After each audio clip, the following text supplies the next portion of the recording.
숨겨진 세상 2021년 78번째입니다. 최근 세대 구분론이 흥미로운데 크게 보면 5세대로 볼 수가 있습니다. 베이비 부머 세대, 그리고 그 윗세대, 크게 보면은 60대 초반이라고 이야기를 할 수가 있겠죠. 그리고 N86 세대, 현재 50대 초반부터 60대 초반입니다. 80년대 학번, 60년대 출생이죠. X세대는 삐삐와 워크맨을 사용했던 개성 넘치는 세대입니다. 서울대 인류연구소에 의하면 1974년부터 1983년생이라고 정의하고 있습니다. 40대가 해당이 되죠. 급속도의 경제발전 속에서 태어나 자랐으며 9세대와는 달리 청소년 시절 풍요로움을 누린 첫 세대에 해당이 됩니다. 최근 MZ세대로 묶어 부르고 있지만 M세대는 밀레니얼 세대로 X세대의 뒤를 잇는 인구 집단입니다. 1980년생부터 1995년생까지 혹은 82년생부터 2004년생까지로 봅니다. 대부분 베이비붐 세대와 M86 세대의 자녀들이죠. 유소년기로부터 정보통신기술과 과도기를 겪은 세대로서 IT 활용력이 다른 세대에 비해서 탁월하며 대학 진학률도 높습니다. 이 세대의 특징은 아날로그와 디지털을 모두 경험한 과도기 세대이며 앞뒤 세대의 특성을 모두 공유한 폭넓고 다운적인 가치관을 세대입니다. 특히 이들의 가치관을 YOLO라고 하죠. 인생은 오직 한 번뿐이라고 생각하며 현재 자신의 행복을 가장 중요시하는 소비 태도를 뜻합니다.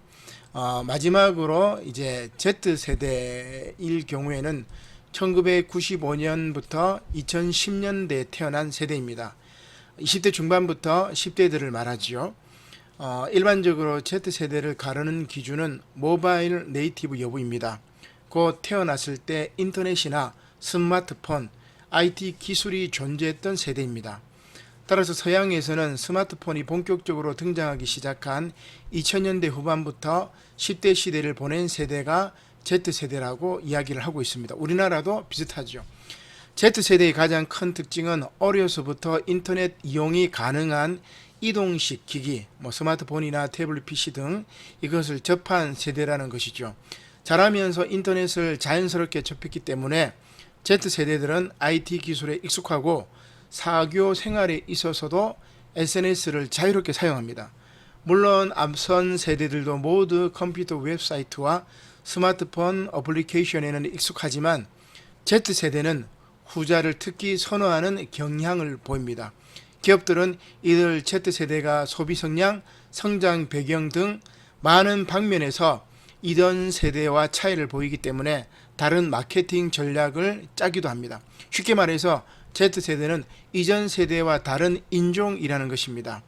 따라서 삐삐와 워크맨을 사용했던 개성 넘치는 X세대, 인스타그램과 욜로로 대표되는 밀레니얼 세대, 말을 하면서부터 늘 와이파이를 찾고 스마트폰을 손에 쥐고 있는 디지털 Z세대, 이들 모두 호모 사피엔스이지만 각각 다릅니다. 각각 호모 파베르, 노동하는 인간 X세대, 호모 루덴스, 놀이하는 인간 M세대, 호모 데우스, 신적인 인간 Z세대로 구분이 됩니다. 이들 모두가 함께 하나의 아날로그 지구에 살고 있지만 각기 다른 디지털 지구, 곧 메타버스 속을 살아가고 있습니다. 그리고 그 삶은 달라도 너무 다릅니다. 이렇게 숨겨진 세상의 시민은 같은 지구에 살아도 다른 지구에 사는 이들을 만나고 접속하고 연대하는 일입니다. 쉽지 않은 일입니다. 니고데모의 말처럼 다시 어머니의 태에 들어갔다가 나와야 합니다. 예수님의 말씀처럼 거듭나지 않으면 가능하지 않는 일입니다.